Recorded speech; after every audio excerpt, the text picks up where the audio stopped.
Baiklah, assalamualaikum warahmatullahi wabarakatuh. Saya di sini menjelaskan tentang pelaksanaan donor darah. Namun kali ini saya akan menitik beratkan kepada menentukan calon pendonor yang memenuhi syarat untuk pelaksanaan donor darah ini. Sebelum itu saya akan menjelaskan sedikit tentang donor darah. Donor darah ini adalah sebuah kegiatan sosial dan medis yang sangat penting untuk membantu pasien yang membutuhkan transfusi darah. Pasien-pasien tersebut seperti yang mengalami kecelakaan, pasien pada saat operasi besar, penderita anemia, dan lain-lain sebagainya.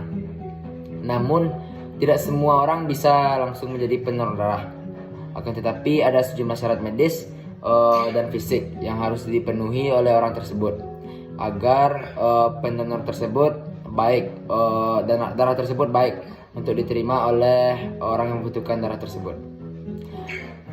Salah satu tantangan yang dihadapi oleh rumah sakit atau lembaga donor darah adalah menyaring calon pendonor secara cepat dan akurat. Saat ini proses penyaringan sering dilakukan secara manual oleh petugas. Akan tetapi itu memerlukan waktu yang sangat banyak, apalagi jika jumlah calon pendonor ini sangat banyak.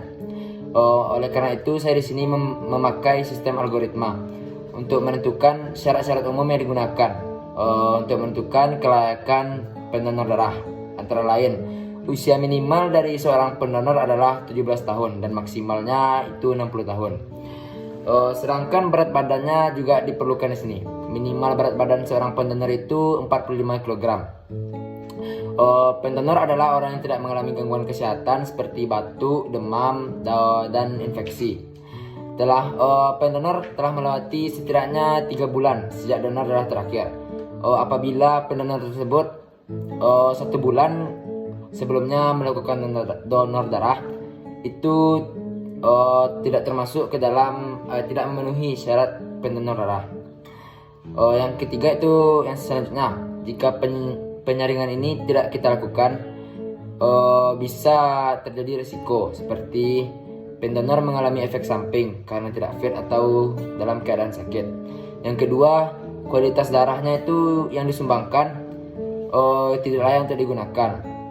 Yang ketiga, waktu dan sumber daya terbuang karena harus memproses data yang tidak valid.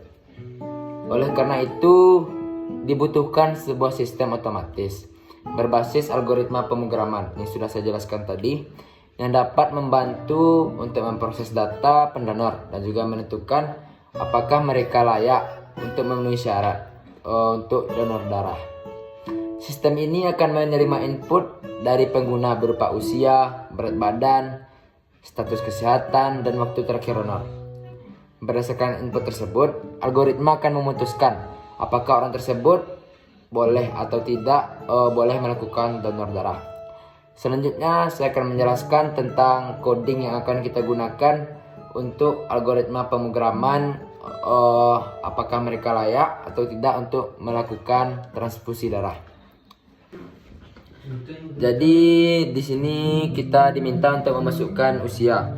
Usianya itu saya masukkan 25 tahun dan juga berat badan saya masukkan 65 kg. Apakah pendonor sedang sehat? Ya. Setelah berapa bulan sejak terakhir donor itu 5 bulan. Kalau kita mengisinya 1 bulan atau 2 bulan itu hasilnya itu Anda tidak boleh melakukan donor darah. Jadi ini hasilnya seperti ini.